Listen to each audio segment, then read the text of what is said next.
So today we'll be starting with brand positioning. Yesterday we stopped at segmentation and targeting. So today we'll continue with brand positioning, and you'll be sent the recording for yesterday's training so that you will understand what we've been talking about before we got here. So, what is a brand? Majorly, a lot of people have several things to say about a brand. Formerly, people used to say a brand is a proprietary trademark for a specific product or service.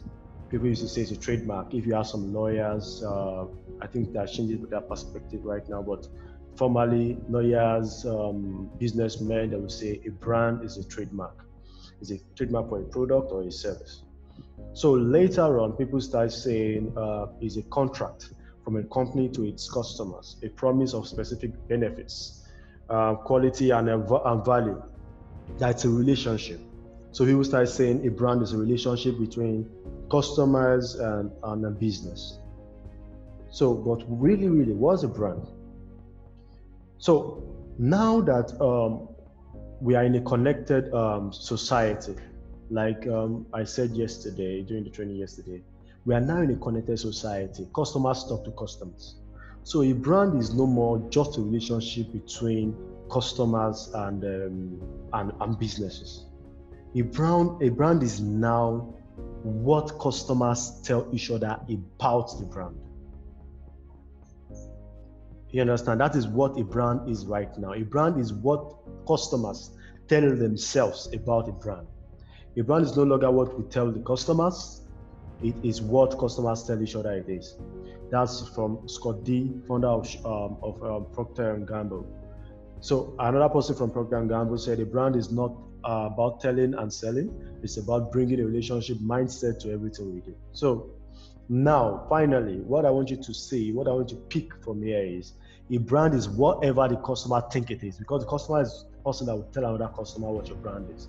The experience you give to your customers, what they see you do, the feel in your service or your business is what they will tell each other about it.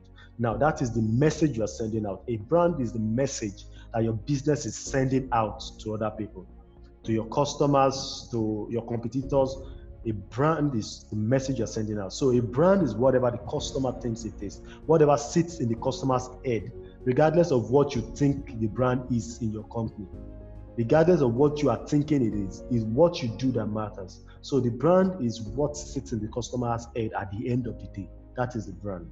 That's why you have to be conscious about your color, the way your people, your staff dress, the way your office is arranged. It has to speak your brand, because once they come in there and they go out, what sits in their head is your brand at the end of the day. So there's something called positioning statement. When you're creating your brand, you have to have your positioning statement. So your positioning statement goes a long way describing what your brand is. That is what describes what people should expect from your company. And once they have the positioning statement, it shouldn't be different from what you're doing, because at the end of the day, what you do matters. So I have some examples here. I have the Apple computers and I have IBM. Back in the days, this was before 2007, when Apple was still making desktops, before they started making phones and iPods. So Apple computers, their vision statement is Apple computers offers the best personal computing experience to students, educators, and creative professionals, and customers around the world through its innovative hardware, software, and internet offerings. IBM is saying, for businesses who need computers, IBM is the company you can trust for all you need. Now, these are companies doing the same thing, but different positioning statement.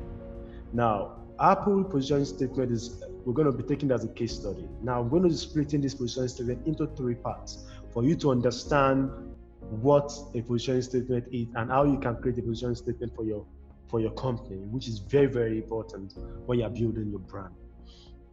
Now, your positioning statement is created from your segmented market. Like we said, just like we were able to take home yesterday, you have to segment and target a market.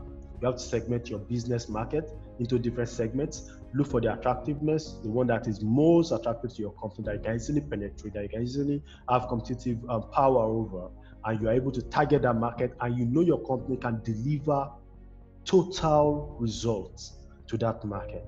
You understand? So that is how you segment and target a market. So after you've picked a targeted market, and we made a lot of illustrations, a lot of examples yesterday.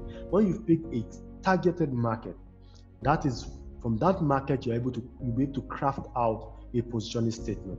We are going to be breaking down this Apple positioning statement into 3 parts, and you'll be able to understand their target market and how they've been able to craft out the positioning statement based to the target market they've decided to pick creating this statement.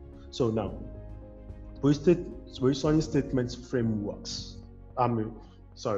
Positioning statements framework. Now, when you're creating, as I said there are 3 parts to creating a positioning statement.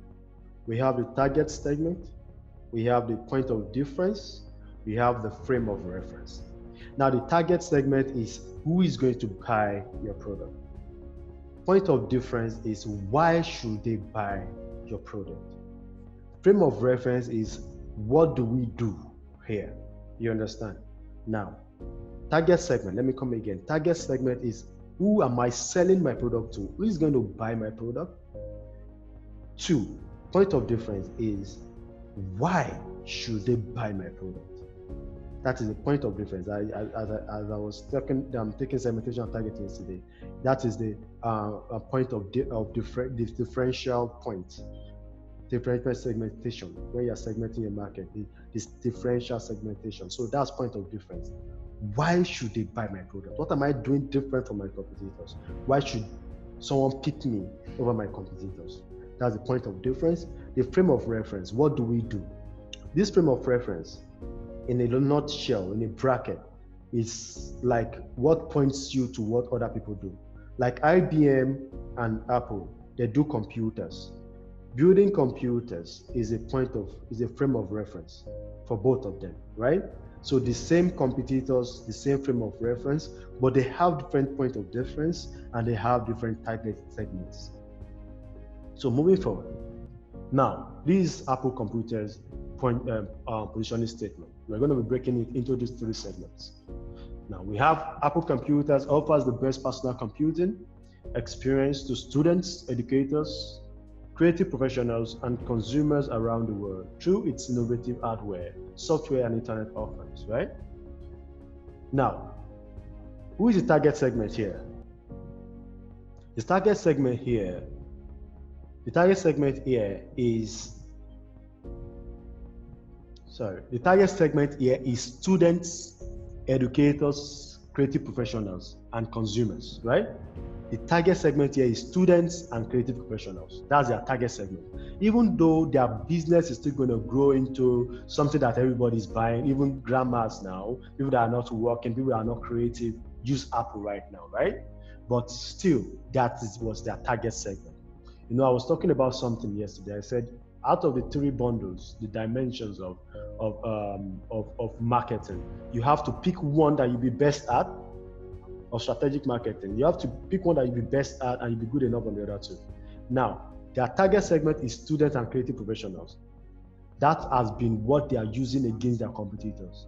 But in the long run, because they've been good at doing that, other people are going into the business and they're buying their product. And a lot of people, even people that are not students, they're not educative professionals, are buying the product, right?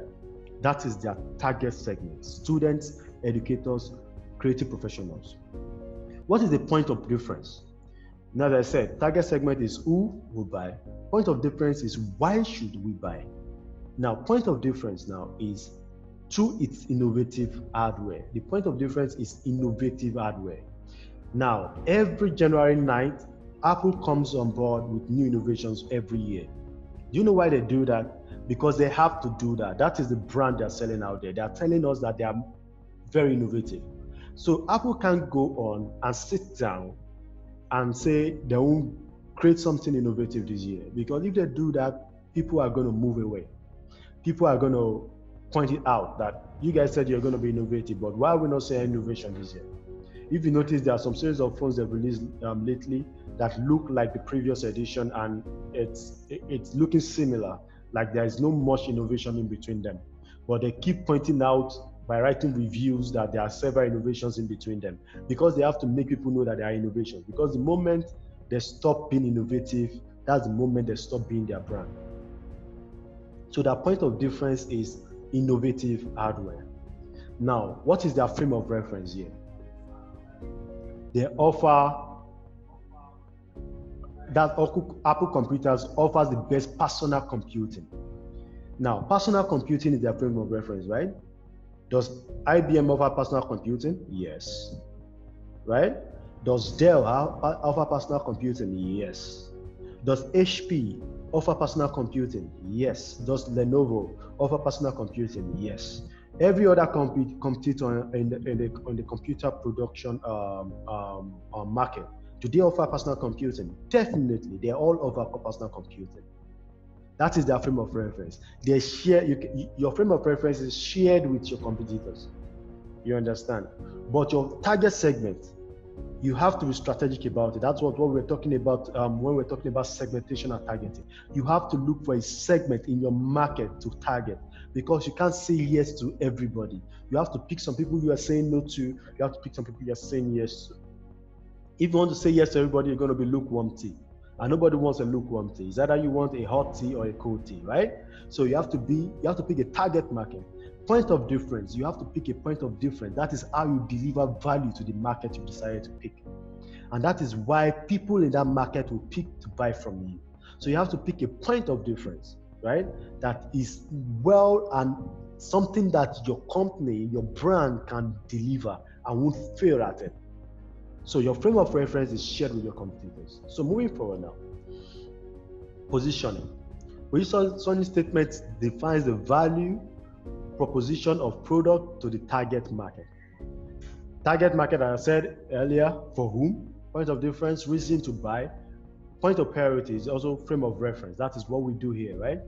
So positioning is implemented through all elements of the marketing mix. You know, we talked about marketing mix yesterday when we were talking about marketing. Product, price, promotion, and place.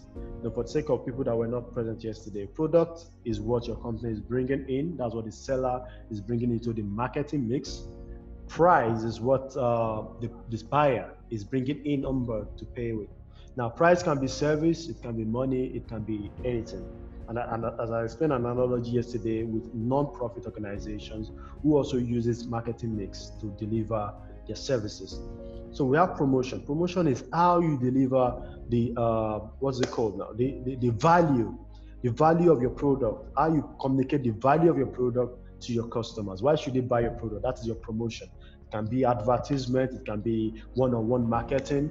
So the place decision is how you're going to deliver that product, not the value. Now, the product itself to the customer. Is it in your store? Will they come pick it up in your store? Are you delivering online? Is it an online download product? Is it delivery service? Is it that they'll go to somewhere to pick it up? That's the place decision. So using this marketing mix, you use it to deliver your positioning statement. Like Apple, for instance, you can't go to Apple office in the US to buy Apple right now. You are in Nigeria, so most of the time you go to stores to buy it, right? That means they have affiliate stores, people that are selling Apple in Nigeria. That is the place decision. Promotion is the advertisement you see on DSTV, you see on Google, you see on YouTube. Talking about Apple, the new Apple this, the new Apple that. You see celebrities talking about, I just got the Apple iPhone 11, it's awesome, 3 cameras, blah, blah, blah. That's a promotion decision. The price, that is the amount of money you are paying into the product, into the market mix. Then the product is the Apple phone you're buying itself, or the Apple product you're buying itself. So that's just an analogy on the marketing mix. We did that yesterday.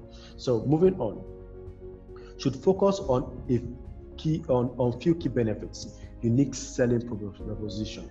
So your positioning statement should focus on a few key benefits, on your unique selling proposition. What stands you out? Your positioning statement should be different from that of your competitors. You can't use the same positioning statement as your competitors. It should be different, it should be unique. owned by you and for you alone, and should be something that is being spoken in your company by your staff, by everybody. Everybody knows it. It's in their head. We still get that when we're talking about brand mantra. Positioning must be defensive. It's going to be defensible. It shouldn't be vague. You understand? It should be something you can't defend, something that is unrealistic. It should be something defensible. It should be something that you can lay down and line out and explain. Like the Apple positioning statement is very easy to understand and easy to defend, right? Positioning requires making choices. As I said earlier, you have to be able to say yes to some people and say no to some people. You can't say yes to everybody. Like in the Apple positioning statement, they are saying to students, creative professionals, right? That is what they are setting out to deliver their product to. That is to say, grammars, we don't want you. Little kids, we don't want you. That is what they are saying. But along the way, grandmas and little kids begin to buy their product, right? But what is their yes and no decision when they started? They started with creative professionals, educators, right? That is what they're going out to do. And that is why they're able to sustain and deliver to those people. And if you see it now in the world, young people use Apple the most, right? Educators, creative professionals, people that are designing, graphic designers, code developers, there are people that use Apple the most. So creative professionals use it the most. It delivers to them what they want. A grandma will use Apple because she just likes it, right? But Apple will deliver to a creative professional what he or she wants to do, because that is what they are setting out to do, and they're making sure they're delivering to that market as they promised in their brand to deliver to that market. You understand? So moving on. So the role of positioning. Now, after you've positioned your market, you've gotten your positioning statement. Now, that is what will now deliver, will make you know what product you are developing in your company. Your positioning statement must be on the same line with the product you are developing your company. Like the Apple analogy now, they can't say they are delivering computers, personal computers, and you get to the Apple company, and what you see is shoes, Apple shoes, and stuff like that. It can't work, right? They can't say they are being innovative, and what you get from an Apple phone is exactly what Techno is releasing. What Techno released last year is what Apple is releasing this year. That is not being innovative. It can't work. So their positioning statement drives their product development.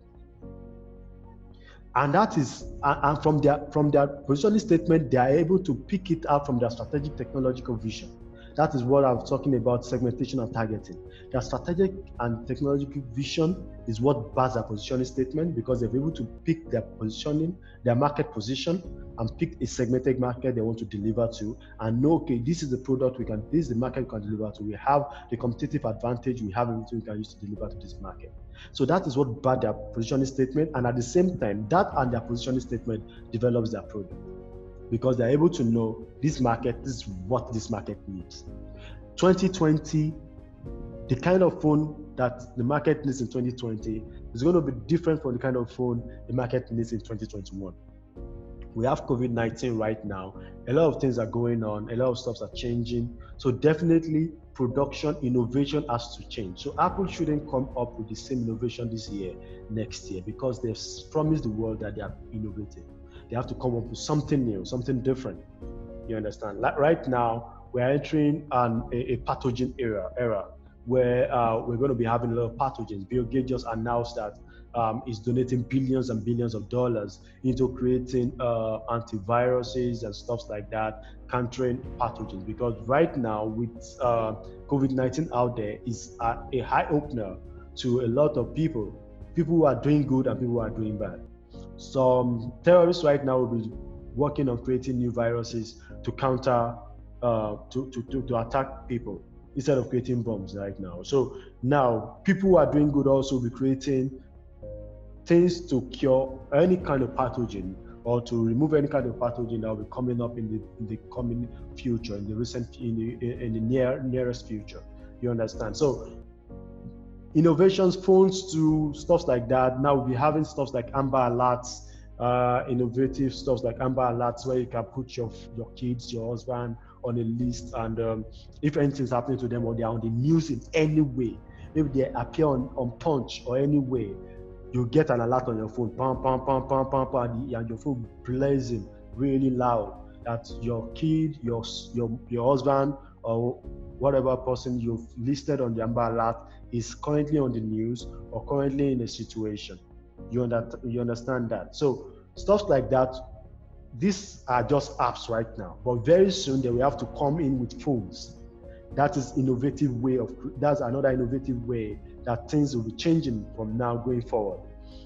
Apple will have to come up with stuff like maybe a camera or a flash on their phone that can bring maybe with on a UV light that you can use to kill germs on your hands and stuff like that. Cars like Toyota, like Benz, like BMW, we have to have UV lights installed in cars that you can put in your hand and kill germs right inside your car.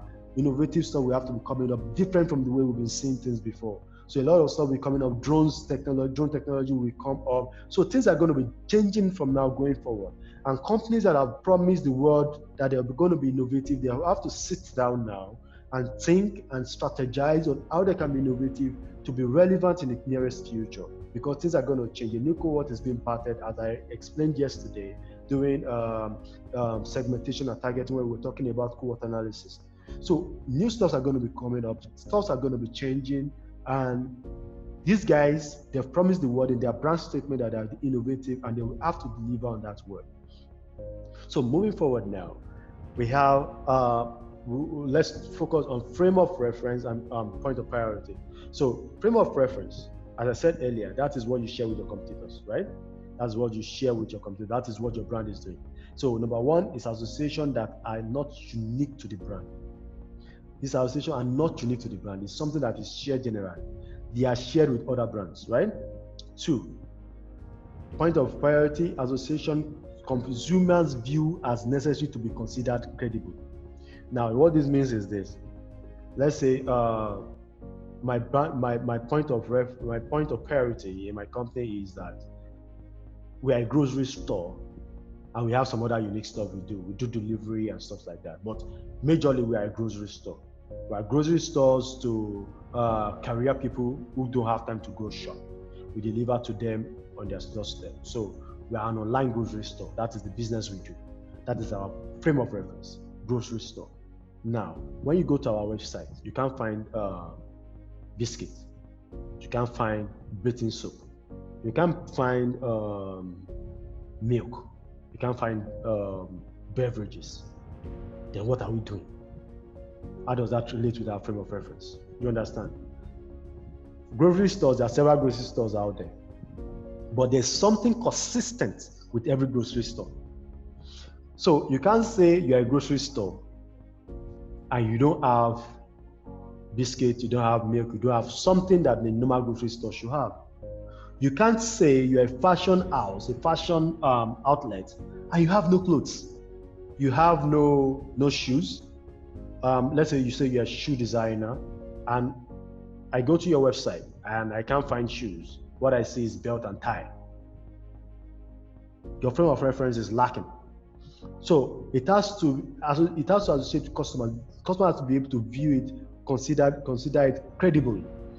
It has to have whatever is in your frame of reference. Your business has to promote that. It has to have the competitive point of priority. Association designed to negate competitors' point of difference. So now, your frame of reference, everybody has the same frame of reference, right? Like for example, in this competitive aspect now, the frame of reference is different from your point of difference. It's totally different. Your point of difference is what puts your frame of reference inside a box and makes it stand out from every other person's frame of reference. Now, what that means is this: we are all making computers. We are making innovative computers. You are making affordable computers. Your point of difference might be we are delivering affordable computers. My point of difference might be I'm making innovative computers. Now, that point of difference, I put our frame of references inside different boxes, even though we are doing the same thing. So people who want affordable computers won't come to me, they will go to you. People who want innovative computers won't come to you, they will come to me. I think you understand what I mean. Like for instance, some years ago, before what's it called? Toothpaste start having anti-cavity agents in their paste. I've forgotten the chemical now, the formula now to counter that. There was a paste that came out, and they started having that chemical in their paste, which is an anti-cavity chemical. So it was their point of difference that this toothpaste prevents cavity because it has XYZ. Now, every other toothpaste started including that in their toothpaste to prevent cavity. Now, does that point of difference, is it still relevant? It's no more relevant because every other toothpaste has it. It's no more unique to the brand. So what they did is they had to change that to their frame of reference and create another point of difference for their paste. You understand? So your point of difference can change if it becomes a flat line and a standard line for everybody's point of difference, everybody's frame of reference. You can't use people's frame of reference as a point of difference. You'll just be swimming in the ocean. You'll just be swimming there, and you'll just be there as an option B or an option D or an option Z. You understand? So you have to be very, very strategic about this. So point of difference, it has to be strong, it has to be favorable, it has to be unique. It has to have unique brand associations. That's your point of difference. It has to be strong, it has to be favorable, it has to have unique brand associations. Your point of difference, as I said, like the Apple point of difference, it's an innovative brand, innovative hardware and software. So they are innovative. It's strong, it's favorable. When you hear something is an innovative hardware, you want to go for it, right? It's strong and it's favorable. Similar to notion of USP, unique selling proposition. So it's a unique selling proposition. You understand? It's unique on its own. It's sustainable. It has sustainable competitive advantage. Achieve an advantage in the marketplace for a prolonged period of time. So because, as I said, from the toothpaste analogy now, it can change once people adopt it into their business. Let's say every mobile or computer producing company in the world now started saying they are innovative. Apple will need to change their point of difference from being innovative. It can change, but you must make sure that even if it's going to change, it can stand the market for a long time. You can own that space for a long period of time. You have to be able to deliver that. You have to look for a point of difference that you know that right now, I can own this place, this market, this point of difference for a very long time. You understand? It may involve performance attributes, benefits, imagery associations. You understand? It may involve performance attributes, benefits, and imagery associations. So it may involve performance attribute for your business. It may involve benefits like we give extra when you buy phones from us, we give extra commitment to services. That might be your point of difference. So it has benefits. And it has an imagery association, something that people can vision. Now when they hear it, they can vision it. Like innovative computers, you can envision it. Okay, it's going to be innovative. That means it's going to be different from a tech. It's going to be different in a way. It's going to be different from a Samsung. It's innovative. So it's going to be different. I should have some extra benefits on it if I'm buying an Apple than I'm buying an IBM. So now, frame of reference,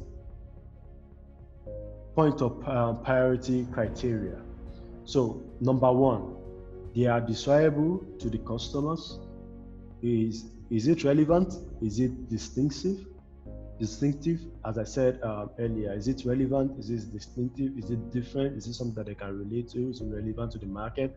Can you deliver them to the customer? This is very, very important. You must be able to deliver your point of difference, your frame of reference to the customers. As I said earlier, you can't say you're a grocery store and you don't have milk, you don't have biscuit. You can't say you're a fashion house, you don't have clothes, you don't have shoes. You must be able to deliver to your customers. Is it visible? Is it communicable? Is it sustainable? It must be something that is sustainable. It shouldn't be vague. It should be sustainable. It should be visible. So before I move forward, like in turn 7, for instance, let's go back to the Apple positioning statement. They said Apple computers offer the best personal computing experience to students, educators, creative professionals, and consumers around the world through its innovative hardware, software, and internet offerings. Now, in 2007, they had to change their frame of reference because now Apple is not Apple computers anymore. It's now Apple, right? It's now Apple because they've introduced phones, iPods. So now the statement is Apple offers the best consumable computing gadgets experience to students, educators, and creative professionals. Their point of difference is still the same. Their target segment is still the same, but their frame of reference had to change because it's no more just computers. They've now expanded it to phones. So it's now Apple delivers the best consumable computing. And if they are delivering the best consumable computing, what are consumable computing? We have boards, we have phones, we have iPads, we have headsets. That's why they have the wireless headset. We have the smartwatch. So it's no more just computers. So I hope this section has been great. We have like few minutes before we start the next section.